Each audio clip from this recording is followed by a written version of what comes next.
pro player. What a pro player. What a pro player. You get in the tower there. You get in the tower there. He jumped in. He jumped in. He was so tilted.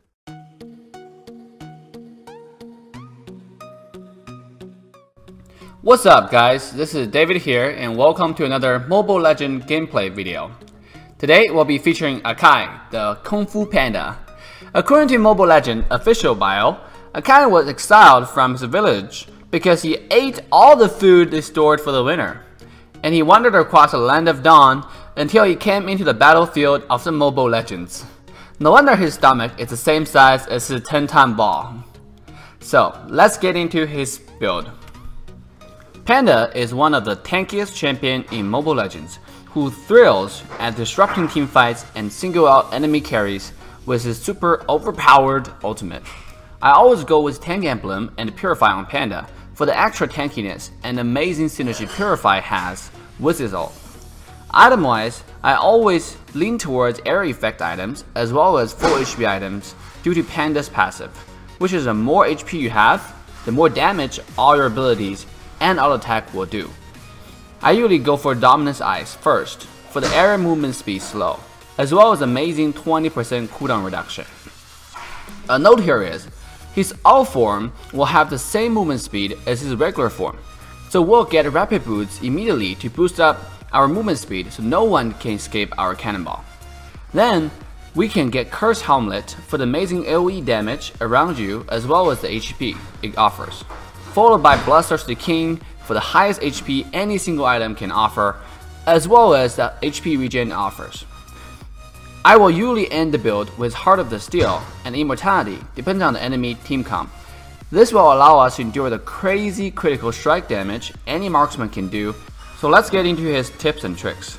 Because of the crazy amount of CC, crowd control now exists in this game, Purify is a must for Panda, because you can actually be stunned, kicked, slowed when you're in your ult form, which will make it less likely for you to successfully push people towards a turret or stuck them on the wall. And the most OP thing here is, Nana can actually cancel your ult's effect completely if she turns you into a raccoon while you're in your ult form.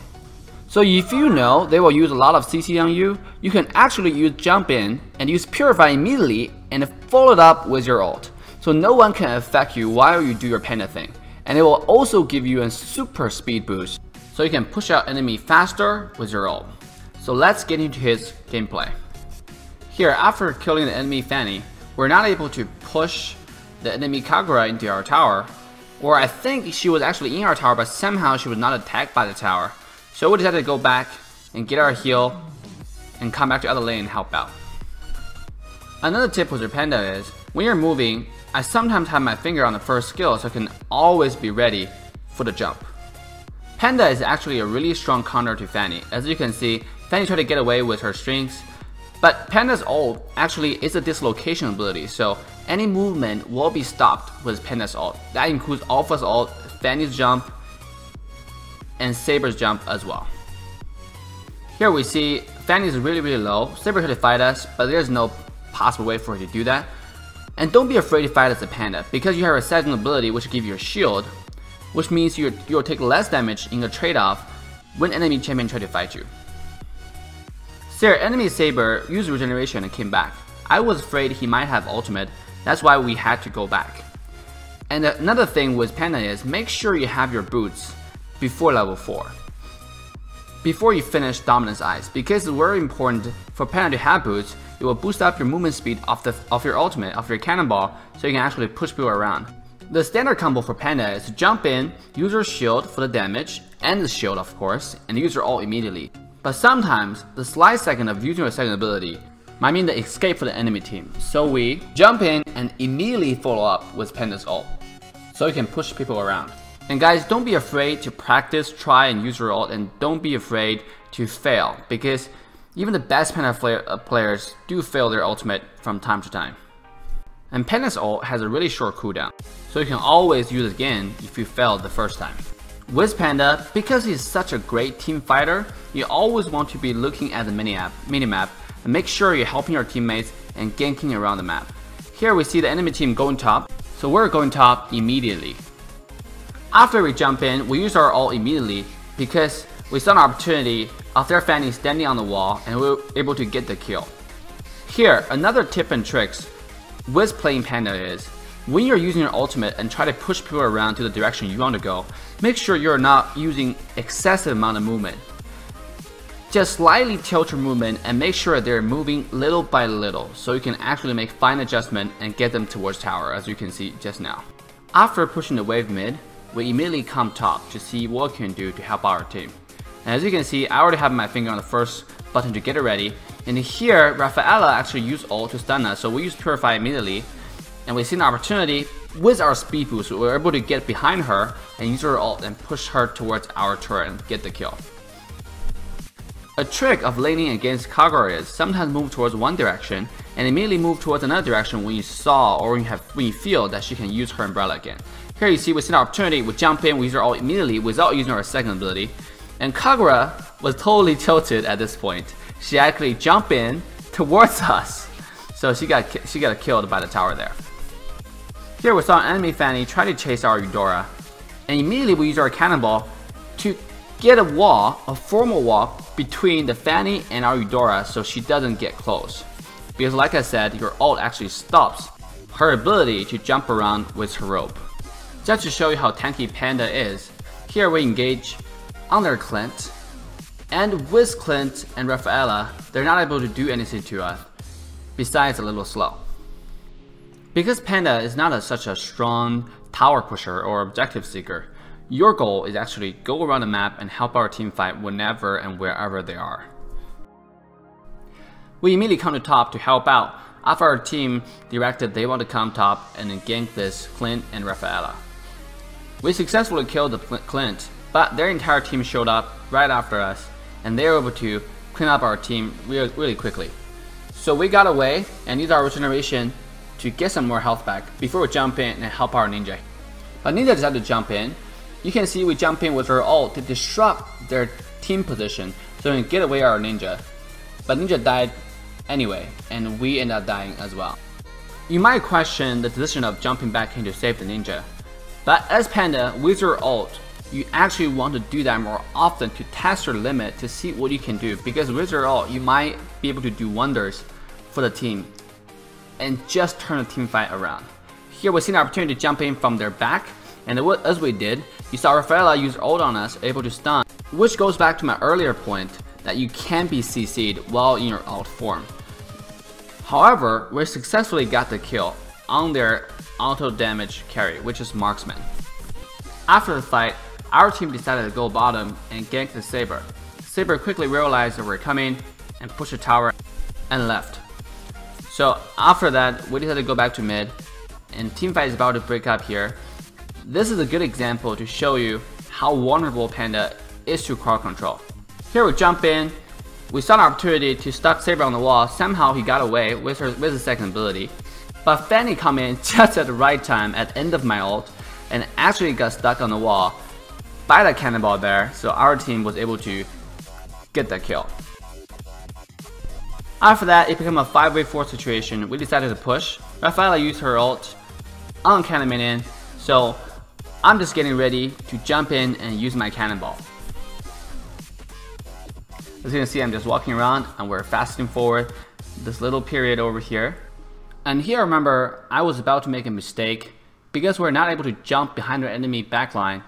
So after we jump in, we realized there's nothing we can do. We immediately got CC'd, and because we didn't have Purify, so we ran away, but Fanny was able to come in and clean up the... After that, we quickly realized that we're real close to the Bloodthirsty King. So we decided not to buy anything that's recommended by the system and just save up another 200 gold to get our core item, which gave us a lot of HP and a lot of damage as well because Panda's passive. Here we're seeing an opportunity to jump in behind enemy backline. As you can see, the power of Panda's ability to stuck someone on the wall to single out their AD carry, auto attack damage carry away from the team fight. And you can see how tanky we are after the Bloodthirsty King. They have a team of 3 to 4 there, and it's just us, a single Panda, and they're not able to do anything to us. Like I talked about in my previous guide videos, Economy is the key. It's one of the most important factors in this game. You always want to be ahead in your economy, in your farm. So after that fight, we quickly go to the bottom and try to get more gold and more lead.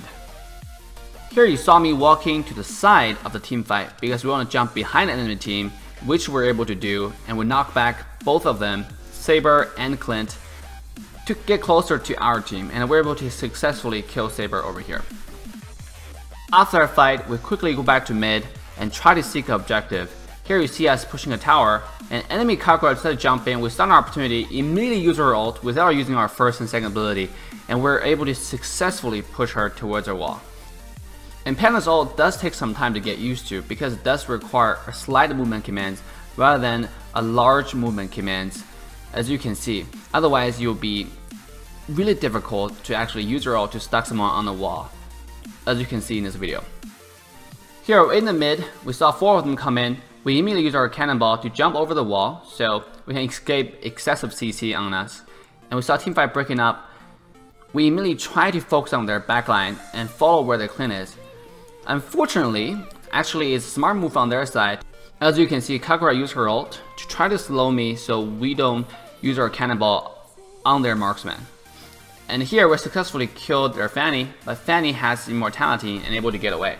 And we jumped away just to avoid excessive crowd control. Our cursed helmet was able to help us to get a kill on Saber. And I was about to run away, but I realized we actually just have enough gold to buy the immortality. So we just had to be a boss and jump in the team fight and try to get kills on them. As you can see, because we jumped in and disrupted their team comp, we're able to get a kill on Clint really easily. And here you see the power of Panda's cannonball once again to be able to single out one of the enemy champion. As you can see, so Kagura got totally stuck on the wall and not able to move or use any direction or any abilities to get away. After that successful team fight, we're back to full HP almost because of Bloodthirsty King. We saw on the map that Fanny is getting the blue, so we jumped in, snapped the blue like a boss once again, and he always want to be as annoying as Panda because you're Panda, you can do whatever you want. And here you can see once again we use our ult to stuck their Kagura on the wall, so she was not able to do anything in that team fight. And Fanny jumped in, but somehow got stuck in that position there, and she actually rage quit after that. So we're able to kill Fanny really easily and break up this team fight to our advantage. As you can see, Saber got stuck on the wall, and I don't know if it's a bug or not, but in fact when Panda used ult to stuck someone on the wall, and if they are able to move slightly, what ends up happening is they will be bouncing between the wall and Panda itself and take multiple times the damage. I don't know exactly how much, but as you can see, Saber had like 1/4 of his HP, but he was able to move a little bit and immediately he died after that because he took too much damage bouncing between the wall and my cannonball there. So here we're able to get a kill on Rafaela very easily, and we're regenerating back to full HP once again because of the Bloodthirsty King. And guys, don't count on that to be happening all the time. So whenever you got someone with their ult on the wall, just stop using your movement command and make sure they get stuck on the wall so your team can go in and clean up the kill. Here we saw an opportunity to jump behind them. We immediately do that and punish them from actually trying to attack our lord here. So we're able to get a kill on Kagura because she was pushed out her tower and not able to use her movement command to go back. And guys, that will be the game for us. Thank you so much for watching this gameplay video, and hit the subscribe button if you like the show. Check out more amazing videos and come hang out with us every day during our live stream on Twitch from 6 o'clock PM to 9:30 PM Central Standard Time using the link listed below. With that, thanks again for watching this ranked gameplay, and I will see you in our next video.